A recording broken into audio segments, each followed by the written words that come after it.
भाजपा केंद्रीय चुनाव समिति आज दिल्ली में करेगी गुजरात की सीटों के लिए अहम बैठक। वाराणसी के अलावा नरेंद्र मोदी की दूसरी सीट और लालकृष्ण आडवाणी की सीट पर होगा फैसला। लोकसभा चुनावों के लिए कांग्रेस के 58 उम्मीदवारों की तीसरी सूची जारी। कपिल सिब्बल, कृष्णा तीरथ और अजय माकन फिर से होंगे दिल्ली से उम्मीदवार। भ्रष्टाचार के आरोपों से घिरे सुरेश कलमाडी का पुणे से टिकट कटा।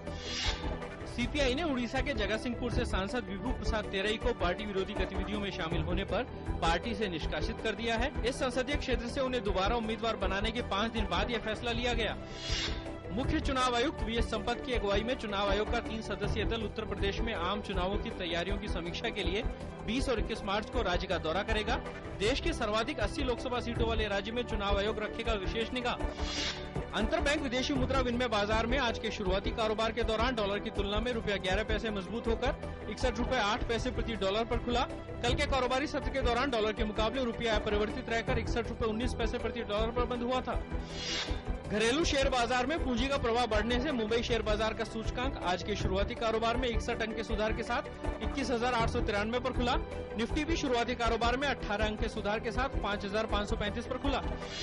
क्रीमिया को रूस का हिस्सा बनाने की संधि पर हस्ताक्षर करने के बाद रूस के राष्ट्रपति व्लादिमीर पुतिन ने की प्रधानमंत्री डॉक्टर मनमोहन सिंह से बात। प्रधानमंत्री डॉक्टर मनमोहन सिंह ने क्षेत्र में अखंडता स्थापित करने पर दिया जोर। लोकतांत्रिक तरीके से समस्या का हल निकालने की जताई उम्मीद। पुतिन ने कल रूस में संसद के दोनों सदनों को संबोधित करते हुए कहा था कि क्रीमिया हमेशा से रूस का हिस्सा था। उन्होंने कहा कि रूस के हिस्से के रूप में क्रीमिया में रूसी, यूक्रेनी और क्रीमियाई 3 सरकारी भाषाएं होंगी।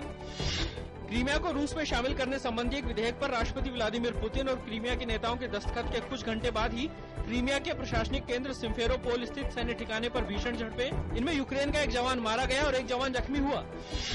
11 दिनों बाद भी मलेशिया के लापता विमान का कोई सुराग नहीं। 26 देश मिलकर कर रहे हैं विमान के मलबे की तलाश। MS-370 के चीनी यात्रियों के परिवारों ने दी भूख हड़ताल की धमकी।